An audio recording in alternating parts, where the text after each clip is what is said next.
Pues con nuestra música literaria saludamos a nuestra invitada de cada viernes y con ella nuestras recomendaciones literarias de cada viernes. María Teresa Ferrer, directora de la Biblioteca Pública Municipal de Lucena. Muy buenas tardes. Hola, buenas tardes. Bueno, pues hoy tienes invitado también junto a ti en los estudios de Ser Andalucía Centro en Lucena. Así es, así es. Oye, cuando has dicho recomendaciones literarias, hoy tendríamos que matizar. Porque casi siempre en este programa, pues mi recomendación suele ser una novela. Casi nunca o nunca recomiendo teatro, que también leo, y casi nunca recomiendo poesía. Pero hoy rizo más el rizo, porque no sería del todo honesto que le llamáramos a esto novela, aunque es ficción en parte. Pero es un libro que tiene muchísimas más... ¿Qué dirías tú, Pepe? Es un libro que tiene todo y nada. Es un libro que surge desde la experiencia, espontáneas, porque realmente creemos que hacemos cosas pero no hacemos nada. Me dice la gente, oye, el libro que has escrito, digo, yo no lo he escrito, lo habéis escrito vosotros, ¿no? Y me gustaría ante todo, ¿no?, dar las gracias a la Delegación de Cultura del Ayuntamiento de Lucena, aquí representada en Teresa, ¿no?, porque ayer fue la presentación y la verdad que estuvo muy bien, y por darme esa oportunidad de acercarme a mi pueblo, al lugar que me vio nacer, ¿no?, y que no me conocía en esta faceta, ¿no? Entonces yo quiero en principio dar las gracias y ya a colación también yo tenía un hándicap, ¿no?, porque ahora empezaré a hablar del libro, pero bueno, a consecuencia o después del libro me han invitado a hacer en distintos lugares. Estuve hace 2 semanas en Toledo, una cosa que se llama un saxan. Yo sé que esto puede sonar a chino, ¿no? Hace 2 años me decían a mí qué es un saxan y yo no tenía ni idea, vamos. Yo supongo que mucha gente se estará encogiendo. Yo sigo sin tener idea, Pepe. Bueno, Javier, yo lo sé porque me lo ha contado. Y entonces, pues bueno, tenía esta espinita clavada en Lucena, no una espina clavada, sino era un hándicap, ¿no? He estado en Toledo haciéndolo y estoy invitado en Córdoba, que será en marzo, en Castellón será en febrero.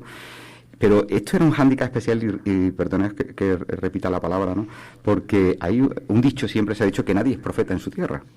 Es una cosa que yo nunca entendí, digo, ¿cómo que nadie es profeta en su tierra? Y cuando te paras a pensar, ¿por qué motivo nadie es profeta en su tierra? Muy sencillo, porque los vecinos nos conocemos y tenemos prejuicios unos de otros, ¿no? Nos conocemos y nos tildamos, nos encasillamos en determinada cosa. Yo soy Pepe, el municipal de Lucena, ¿no? Pepe, el que trabajó en la radio cuando tenía 18 o 20 años, que Franci me conoce, aquella época tan bonita, dorada de la radio, de cuando, y bien hemos estado hablando antes de cuando la radio era radio, que no deja de ser radio ahora, ¿no? Pero era más rudimentaria, más artesanal, ¿no? Y claro, bueno, y Pepe habrá tenido sus discusiones, sus historias con un montón de gente del pueblo, y le habrá caído mejor o peor. Pero claro, por eso nadie es profeta en su tierra, porque nos conocemos en nuestra tierra, y porque tratamos y ya tenemos un concepto, un juicio hecho de quién es cada uno, ¿no? Preestablecido. Claro, cuando tú te vas a un lugar, yo me iré en agosto a Castellón, allí no me conocí, nunca mejor dicho, ni Dios, ¿no? Y dice, este tío no sabemos ni quién es, acento andaluz, sabemos que es del sur, y todo lo que diga es nuevo y bienvenido, ¿no? Y la gente está abierta, fuera de encasillamiento, no tienen ningún prejuicio, es un total desconocido, y ponen todo el oído a atención, ¿no?, y la presencia sin ese tipo de criterio, ¿no? Entonces, por eso era, y vuelvo a reiterarlo, ¿no?, que era algo que para mí de alguna forma era importante porque es la tierra que me ha visto nacer, y bueno, y vuelvo a dar las gracias a la Delegación de Cultura y a Teresa, ¿no? Bueno, ha sido un verdadero placer tenerte en la biblioteca y que, bueno, las personas que estaban interesadas, pues ayer disfrutaron de tus palabras, de tu conocimiento, y no solo del tuyo, sino de tu presentadora, sí, que fue un encanto de mujer y de presentación. Pues sí, la verdad que tuve una presentadora, una madrina de lujo, que la conocí precisamente, y ahora voy a explicar cómo surge Isha, ¿vale? El libro se llama Isha, la ilusión del yo. Isha es un nombre hebreo de mujer que después de estar escrito el libro, descubrí que significa persona que busca. Y hay un personaje en el libro que se llama Sat, que proviene del sánscrito y que significa verdad. los dos personajes principales son Isha, la buscadora, y Sat, el que le responde acerca de la verdad, ¿no?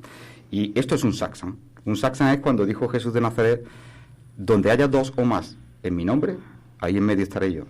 Yo he leído mucho la Biblia, la verdad que tuve suerte de tener una familia cristiana, ¿no?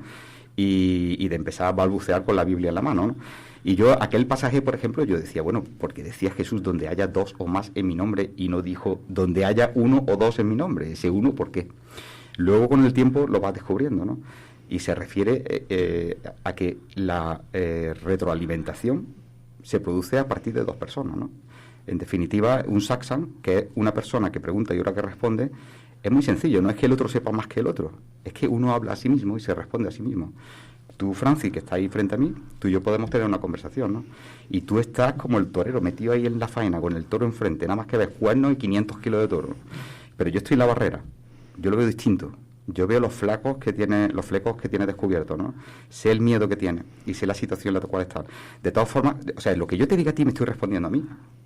Porque, en definitiva, yo soy lo que veo de ti, ¿no? Y también me puedo poner en esa tesitura, ¿no? Y cuando tú me escuchas a mí, te estás respondiendo a ti mismo, ¿no? Es una reciprocidad, ¿no? Es lo que los americanos llaman un feedback. Entonces, un satsang es precisamente una reunión de personas. Sat, se puede partir por la mitad, ¿no? Una palabra sánscrito. Sat significa verdad y sang es grupo de personas. Es lo que es una homilía, ¿no? Es una terapia de alcohólicos, por ejemplo. Esto que está de moda, la psicología gestal. Todo eso es muy antiguo, eso se pierde en la noche de los tiempos. Pero siempre los oráculos, por ejemplo, en Grecia, ¿no? Estaba todo, el confeccionario, por ejemplo, viene de los propios oráculos, ¿no? De la antigüedad, ¿no? Que el que representaba o hablaba en nombre de Dios estaba oculto, el otro le contaba su historia y no deja de ser un psicólogo o una persona que escucha simplemente. Por eso somos interdependientes, nos dependemos unos de otros y por eso es tan importante las relaciones humanas, ¿no? Y eso es un satsang, ¿no? Un satsang es un lugar donde determinadas personas se juntan, intentan ser presencia solamente, colgar en la entrada, como se decía en la mili, cuando entra aquí déjate los huevos en la puerta, pues cuelga fuera el sujeto, predicado, el objeto directo e indirecto, lo dejas todo fuera, ¿no? Deja tu traje de faena, el papel que tú representas laboralmente, el papel que representas familiarmente, y te convierte en presencia solo, ¿no? Es una presencia que escucha. Y todo lo que tú salga de ti, y todos esos miedos, toda esa incertidumbre, las preguntas, el que te responde no es que sea un gurú, ni es un sabio, ni tiene una bola de cristal, ni fue acólito de Alaska y Dinarama, ¿no? Lo de la bola de cristal, ¿no? Sencillamente una persona que está abierta a escucharte, y que, como no está metido en el ruedo como tú, va a darte va a decirte cosas, pero seguramente que hay una palabra o un mensaje del cual tú tirarás de la manta y eso dilucidará y te dará la respuesta, ¿no? A aquello que tú quieres conocer, ¿no? Sería una búsqueda del yo, una búsqueda de tu interioridad. Es una búsqueda... Pero no lo catalogarías, por supuesto, como un libro de autoayuda. Bueno, de alguna forma un libro de autoayuda, y te explico por qué. Pero no de los típicos. No de los típicos, de los atípicos, ¿no? No al uso, ¿no? Es una búsqueda, pero hay un problema, ¿no? Que la búsqueda es un camino que vuelve siempre al mismo punto, ¿no? La búsqueda es como un hámster en una noria. El hámster empieza a andar y no se mueve del punto, ¿no? La gente que busca la espiritualidad, y precisamente este no es un libro de espiritualidad, es un libro precisamente para desenmascarar también, de cierta forma, a aquellos que viven de la espiritualidad, ¿no? Aquellos, porque el ego se mueve en la espiritualidad como un cochino en un charco. Un pederasta, ¿dónde se defiende mejor? En un campo de trabajo de niños, ¿no? Pues aquí las personas más ególatras en ese sentido, oye, la espiritualidad está muy bien, muy a gusto, porque siempre hay mucha gente necesitada con problemas, ¿no? Entonces yo no lo califico como un libro de espiritualidad. Es un libro que se podría definir como de autoindagación, de introspección, ¿no? Como hacía Freud, ¿no? A través de una cosa que en la India le llaman el neti, ni esto ni aquello, ¿vale? Tú vas descartando como una cebolla, ¿no? Tú imagínate que tú crees que eres una cebolla, ¿vale? Y tú vas quitando capas, ¿no? La capa del problema que tengo con no sé quién, la capa del despecho que tengo con fulano, la novia que me puso los cuernos y la voy a quitar por aquí. Y vas quitando lo que no eres, porque tú cuando quitas una capa, tú sigues siendo. Cuando quitas otra capa, sigues siendo. Si te quitas un brazo, sigues siendo. Si te quitas una pierna, sigues siendo. Y al final, ¿qué queda? Lo que queda, eso eres, la esencia. No es buscar lo que eres, sino descartar lo que no eres para descubrir la esencia. Y me gustaría hacer alusión a la Upanishad, que no sé si la gente conocerá la Upanishad o ha oído hablar de ellos. Son unos libros muy, muy antiguos, ¿no? Antiquísimos.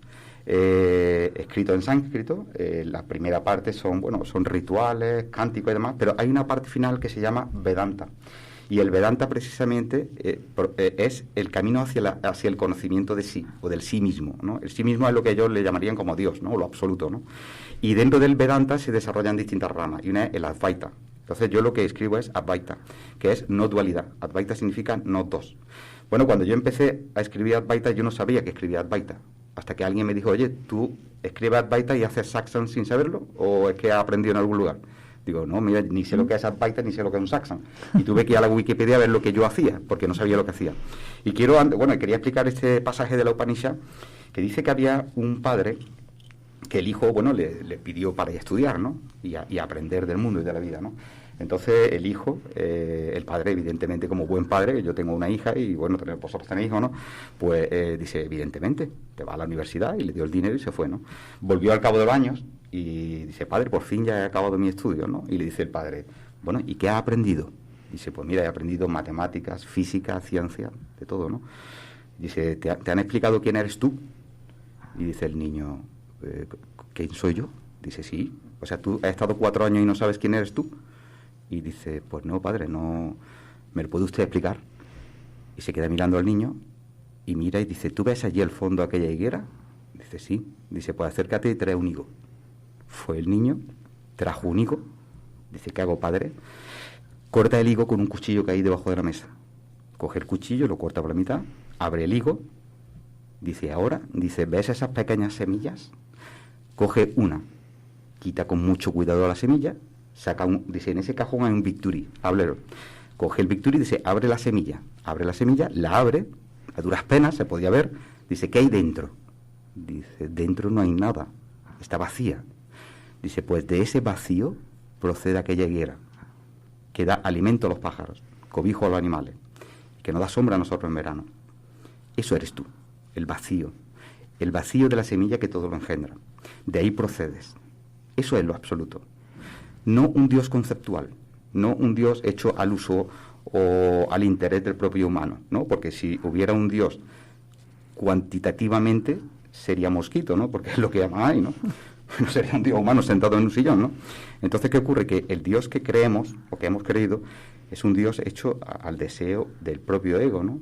Quiere que sea como es, porque el ego lo que no quiere, tiene un problema que es que no quiere morir, nunca, ¿no? Y entonces, digamos... Ni envejecer. Sí, ni envejecer. Ni envejecer, que es lo que habitualmente decimos, que el yo no envejece y sigue siendo el mismo. Sí, perdón, que te he cortado. Te he cortado con lo del yo que no envejece. Es una frase... Sí, no, entonces, ¿qué ocurre? Es simplemente descartar lo que no somos, para llegar a la esencia que somos, pero nunca jamás seremos testigos de ella. El problema del sujeto, de los seres humanos, es que queremos meter la nariz en todos sitios, ¿no? Nosotros queremos estar en todos sitios a la vez, queremos estar en misa y replicando, ¿no? Y uno de los problemas del ego, entre otros, ¿no? Como es no envejecer, no tener enfermedades, etcétera, etcétera, ¿no? Es no morir. La muerte es la madre de todos los miedos. Y el ego, precisamente, no quiere ver esa realidad, porque tiene que morir. Y hay un problema que nunca jamás será testigo de la verdad, porque el ego vive de espalda a la verdad, ¿no? La verdad es la esencia, ese vacío que hay dentro de la semilla. Y el ego es el que quiere permanecer, perpetuarse y ser testigo de todo, ¿no? Bueno, espero y deseo que las personas que ayer estuvieron en la reunión, que creo que ellas sí han comprendido un poquito más, y los que lean el libro entiendan el mensaje de Pepe, que algunas veces se hace difícil. Se hace difícil para los que no somos tan espirituales. Entre ellas me encuentro yo, verás, sí, que no hay que irse muy lejos. Pero sí es verdad que a través de estas historias, de estos personajes, porque está relatado a manera de cuento, a manera de... estos personajes interactúan y van explicando todas estas cosas que nos ha ido intentando explicar Pepe en un pequeño espacio de tiempo, lo van explicando a través de estos personajes. Entonces, pues resulta muy... ameno, ¿no? Muy ameno, sí. El libro en sí, es la novela, es novela, pero propiamente dicho no es una novela, ¿no? Es satsang que hice reales, con personas, ¿no? Y tuve la suerte de muchos de ellos grabarlos, escribirlos, como lo tenía grabado los pasé y me dedico mucho tiempo, ¿no? Y lo que hice fue, el libro en sí es una historia basada en hechos reales, en el sentido que son satsang, comunicaciones con personas, donde había preguntas y respuestas, descartando lo que no somos y centrándonos en aquello que somos, pero de los cuales nunca seremos testigos. Pero tiene un inicio y un final. Hay dos personajes ficticios que son Isha, que es la protagonista, que es una niña que aparece en una playa, totalmente desconcertada, ella no sabe quién es, y se encuentra allí a un personaje en la playa que es Sat. Entonces ella le pregunta que quién es, que qué hace allí. Él apenas le dice nada, simplemente le dice, acompáñame, que te voy a llevar a las puertas del cielo, a las puertas del paraíso. Entonces ella la acompaña, lo lleva a una cueva y allí empieza a hacer un satsang, lo que es hacer preguntas y respuestas. ¿Quién soy? ¿De dónde vengo? ¿A dónde voy? Pero lo bueno es que van surgiendo personajes a lo largo del libro. Ella no sabe quiénes son esos personajes y van también contándole o preguntándole a Sat aquellas inquietudes y aquellas cuestiones que tiene existenciales y él va respondiendo. Bueno, el final no voy a contarlo, pero al final se descubre, dilucida, el porqué de la historia, ¿no? Bueno, no voy a gastar la broma de siempre, sí. Ella muere. Bueno, o él se queda político. La broma de siempre hoy estaba fuera de lugar. Pero Javier, ella muere. Punto y final. Bueno, sí, nunca queremos hacer spoiler y siempre gastamos la broma de ella muere. Pero yo no quería matar a tu hija, porque es que me da un palo eso. Como estabas tan serio ahí, la broma no pegaba.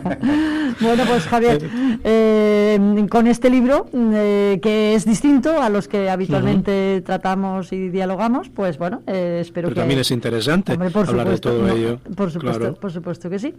Así que, además que Pepe es un personaje, además de compañero, porque es funcionario del ayuntamiento, y aparte también fue compañero de radio con el programa Los Sonidos del Silencio. Sí. Entonces, pues es como un ser muy querido por mí, por una serie de circunstancias, fundamentalmente por ser compañero de trabajo, y muy querido de Francis por ser también compañero de trabajo tiempo a... Fue hace muchos años, ha llovido mucho. Bueno, decir, si me permitís, que se puede adquirir en Amazon. Está en Amazon. Yo te iba a preguntar que dónde podíamos adquirir el libro. Bueno, el libro en principio yo lo he publicado en Amazon. Luego aquí en Lucena lo he dejado en algunas librerías, en Minerva, en Veracruz, en el Estanco de Villa, el Estanco de Bruno, en Arcoiris creo que también, en Pipo. Pero bueno, en Amazon es donde está el libro. Más fácil, se puede adquirir, sí, hombre, para los que sois fuera de la localidad, sí, en versión digital y versión de libro de papel. A mis conciudadanos, pues les pediría que lo compraran en librerías y apoyamos el comercio local. Claro. Efectivamente. Pero ya en las estepas. No, bueno, tendría que pedirlo y que conociera a un librero determinado de Lucena y hubiera un intercambio, ¿no? Eso también se puede hacer, pero bueno, ya entonces lo tiene fácil con Amazon. Pepe Martos, gracias por acercarte a los estudios de Ser Andalucía Centro Lucena, ¿de acuerdo? Muchísimas gracias a vosotros, gracias de corazón. María Teresa Ferrer, nos encontramos la próxima semana. Por supuesto que sí, a mí no me quitas de aquí, estoy yo con mi sillón más a gusto. A ti no te matamos ni de broma, vamos. Yo no muero.